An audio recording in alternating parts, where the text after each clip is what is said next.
Assalamualaikum warahmatullahi wabarakatuh. Halo Sobat Podcast, balik lagi bersama saya Marsha Chelsea Amara dalam program podcast Oase, obrolan asik seputar sekolah.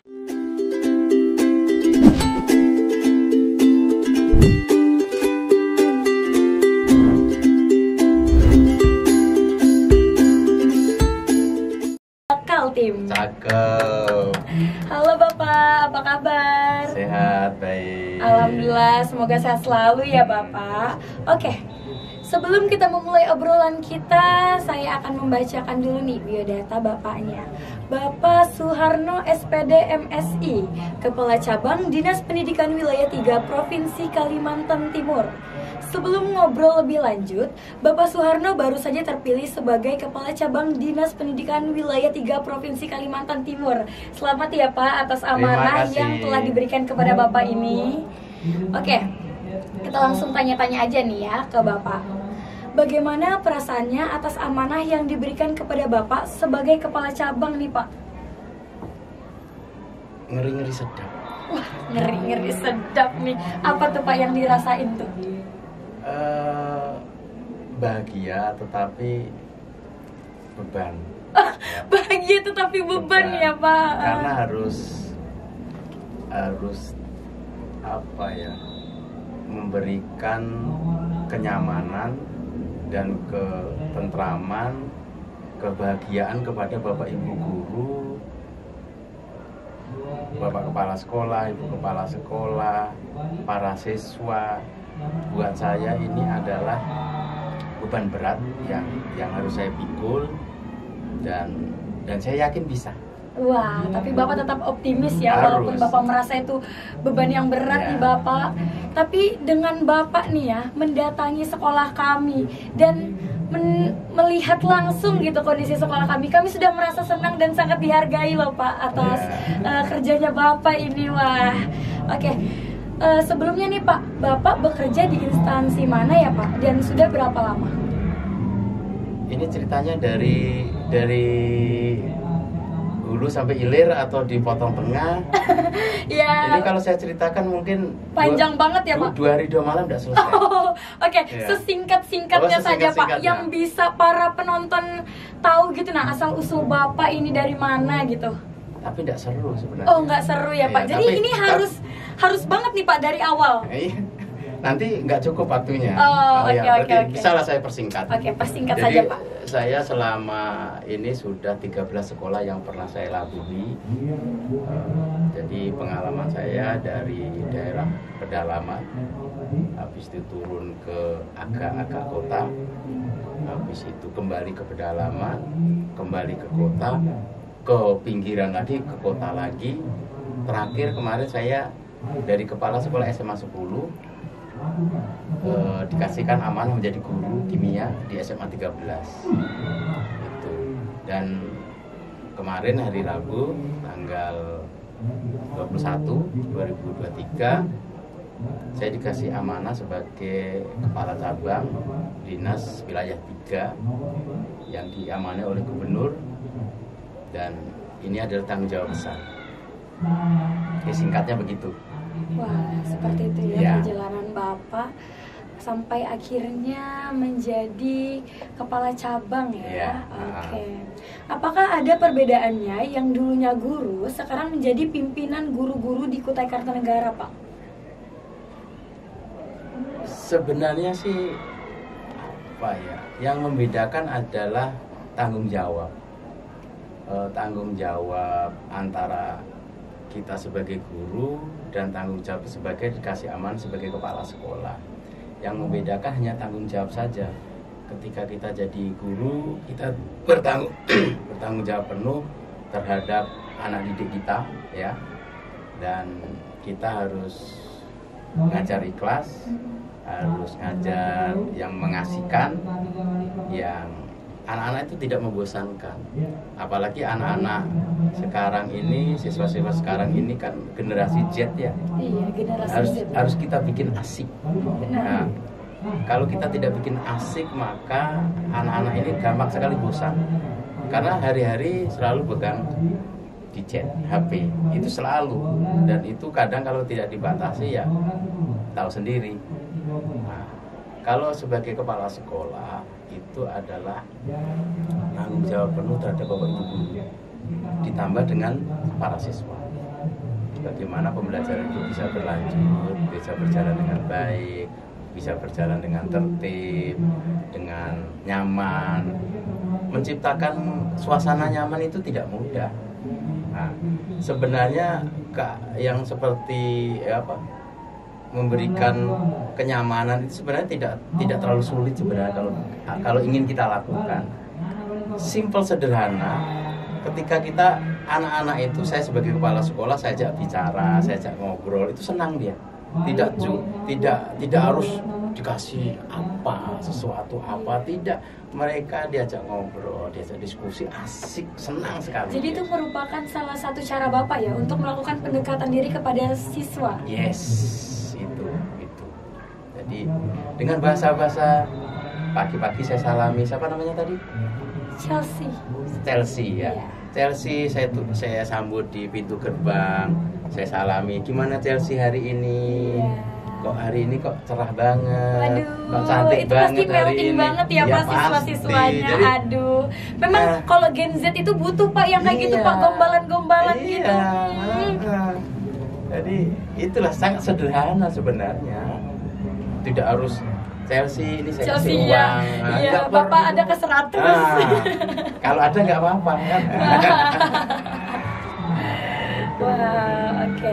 Karena masih di event Semarajaku Cup nih Pak. Iya. Bagaimana tanggapan Bapak tentang pelaksanaan event ini di sekolah kami? Sangat keren. Wah, keren ya. Keren. Satu kata tuh dari Bapaknya. Sangat keren. Iya. Saya tidak pernah membayangkan sekolah itu mempunyai lapangan yang sebagus itu.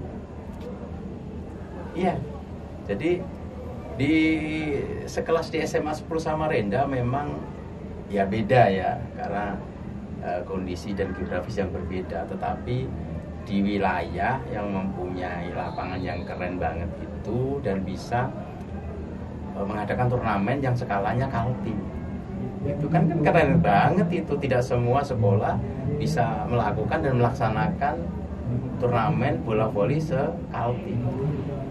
Saya sangat berapresiasi dan sangat memberikan pujian yang harus saya lakukan, karena memang kalau keren ya harus kita puji. Ketika tidak bagus ya kita berikan bahwa kita harus memberikan sesuatu supaya ini lebih baik. Tapi ini keren banget. Gitu. Apapun kegiatannya itu selalu diapresiasi ya Pak. Betul dari dinas pendidikan sekalipun. Yes. Dan kalaupun ada kekurangan pasti ada evaluasi tersendiri dari dinas pendidikan. Ya, pasti sudah itu. Nah Pak, event turnamen bola voli ini kan merupakan salah satu program unggulan yang ada di sekolah kami. Dan ini adalah tahun ke-9 turnamen ini dilaksanakan. Menurut Bapak, hal-hal apa saja yang perlu diperhatikan dalam pelaksanaannya? Saya tidak mengikuti dari awal, tetapi saya sudah mendengar cerita bahwa kegiatan turnamen bola voli ini dilaksanakan dengan baik dan lancar, dan tidak ada hal yang berarti yang menghalangi berlangsungnya turnamen ini. Jadi saya lihat ya cukup rapi, cukup tertib, tidak ada insiden, karena ya seperti itu ya, generasi Z itu perlu diambung, perlu dikasih apresiasi. Dan anak-anak sekarang kan hebat semua ya, anak-anak sekarang keren semua, dan anak-anak sekarang itu unik, karena generasinya beda dengan saya, beda dengan ibu, jadi sangat berbeda. Nah, jadi pokoknya itu unik. Kalau ada sesuatu yang unik, kita harus bisa mengemas dan meramu keunikan. Dan anak-anak sekarang tidak ada yang bodoh. Anak-anak sekarang punya kehebatan masing-masing, punya nilai value yang bisa dibanggakan. Itu walaupun lemah di matematika, walaupun lemah di kimia, tetapi di bidang olahraga unggul. Artinya anak-anak ini memang hebat-hebat semua, nggak ada yang nggak hebat. Itu jangan menganggap bahwa kalau ada teman kita ini yang lemah di akademik, wah kamu bodoh. Nah, itu tidak boleh, dan pasti dia punya kelebihan dan keunggulan di sisi lain.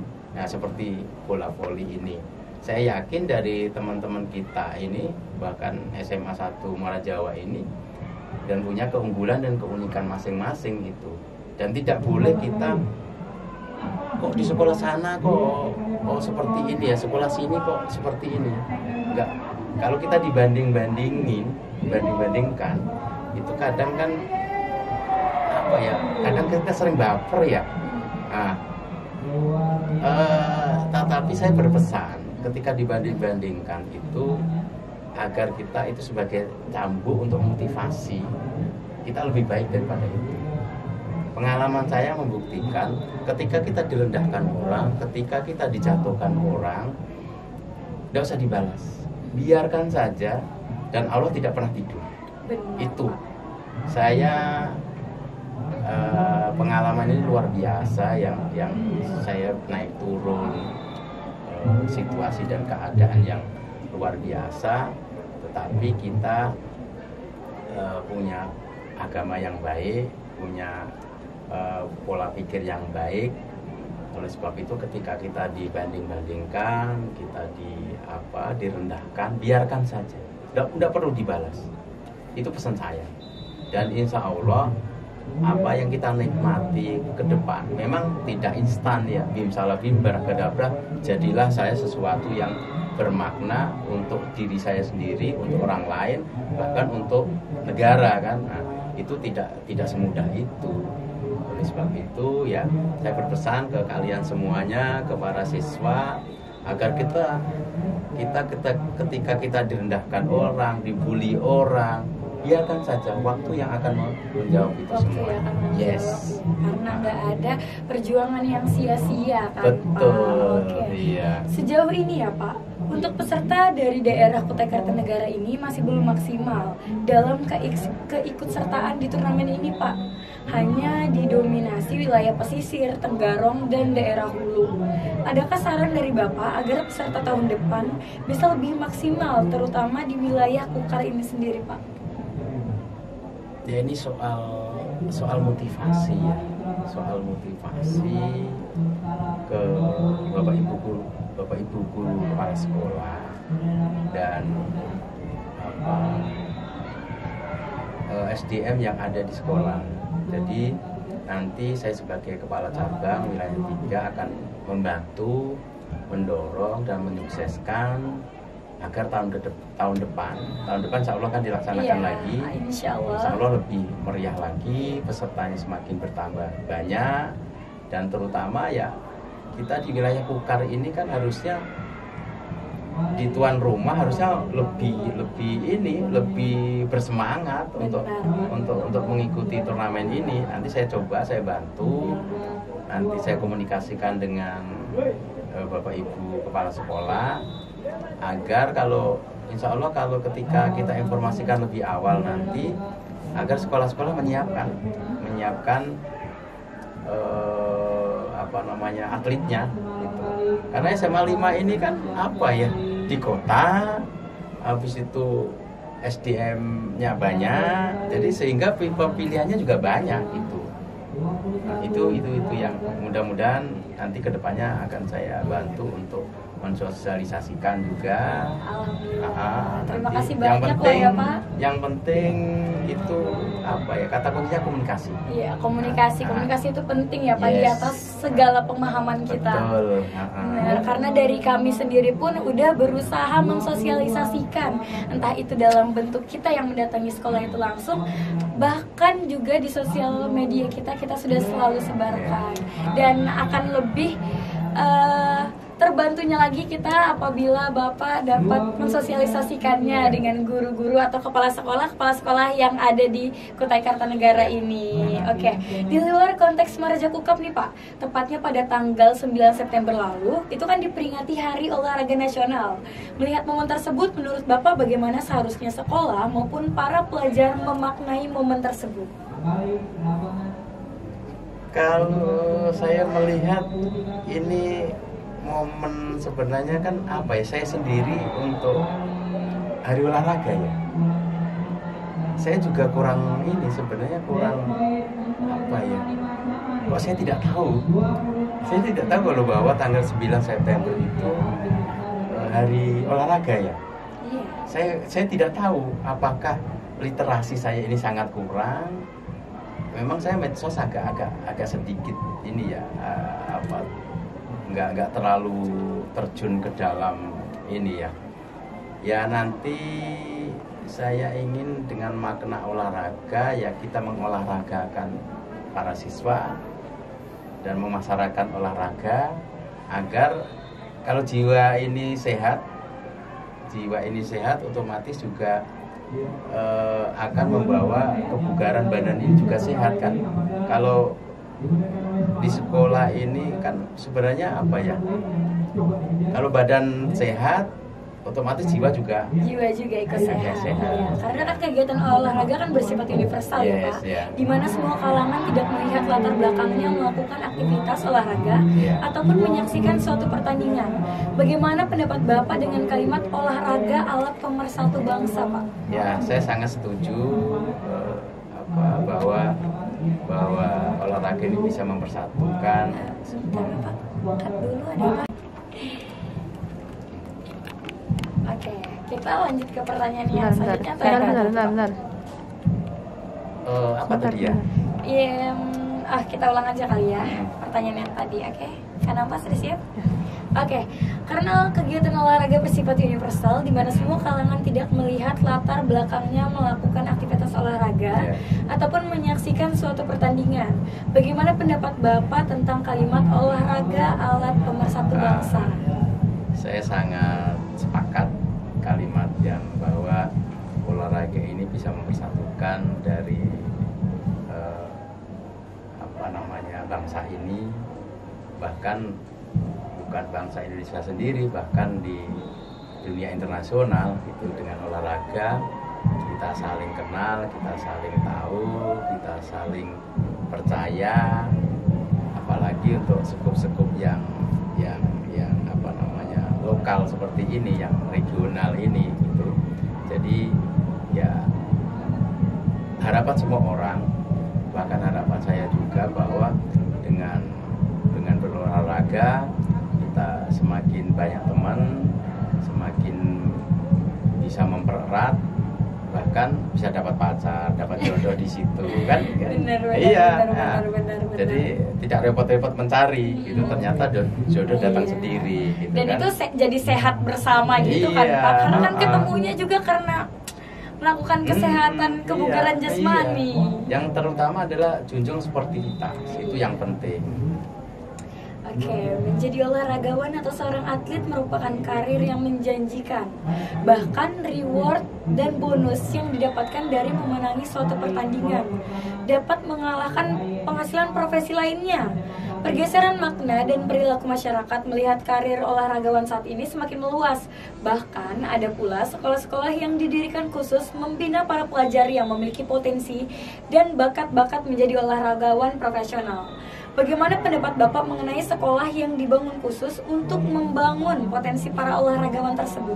Ya, saya juga setuju sekali, karena di Kalimantan Timur ini sudah ada namanya SKOI, sekolah khusus olahraga, dan itu juga menghasilkan atlet-atlet nasional, bahkan atlet-atlet internasional dari sekolah yang dibangun oleh pemerintah Provinsi Kalimantan Timur ini, dan kita cukup bangga.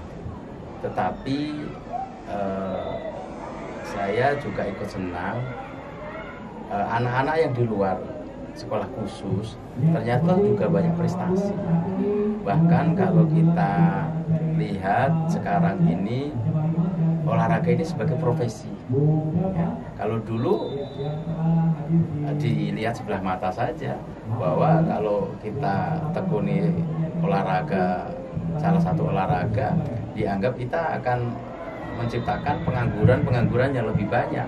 Ternyata sekarang coba itu tim-tim nasional kita itu awalnya kan sama seperti kita ya, orang dari kampung, dari desa, bahkan dia untuk latihan harus jalan kaki, tidak punya apa-apa gitu kan.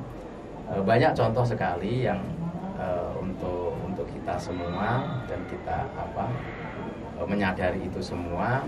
Banyak contoh seperti Jonathan Christie itu dulu latihan dia harus naik taksi. Kalau di Jawa kan, kalau di sini taksi, kalau di Jawa kan angkot gitu ya untuk latihan itu kan. Itu contoh satu. Kalau kita contoh secara global internasional kayak Ronaldo itu, kakinya itu sudah dalam 1 minggu dia harus dibayar sekian triliun. Betapa mahalnya olahraga itu. Dan si ini Djokovic ya, itu pemain tenis itu dia orang terkaya dengan memainkan raket itu ya.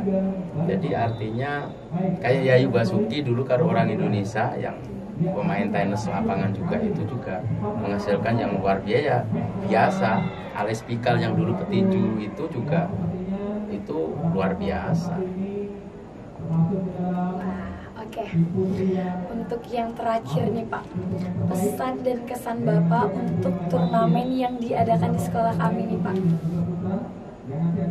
Dilanjutkan. Oke. Semoga akan tetap terus ada ya Pak, generasi-generasi selanjutnya dan seterusnya. Oke, alhamdulillah sahabat podcast, kita sudah berada di ujung program podcast Oase. Tidak terasa obrolan yang menarik ini sudah selesai nih teman-teman. Namun sebelumnya saya ucapkan terima kasih kepada narasumber kita yang hebat pada hari ini. Semoga Bapak selalu dalam keadaan sehat dan selalu membagi praktik baik nih buat kita para pelajar khususnya di Kalimantan Timur. Oke. Jogging sore pakai sepatu Adidas sambil melihat sungai berantas. Semangat Semarajaku lahirkan pelajar sportivitas dan sukses wujudkan pendidikan berkualitas. Buah durian, buah selasi, cukup sekian dan terima kasih. Saya Mara Chelsea Amara pamit undur diri. Wassalamualaikum warahmatullahi wabarakatuh.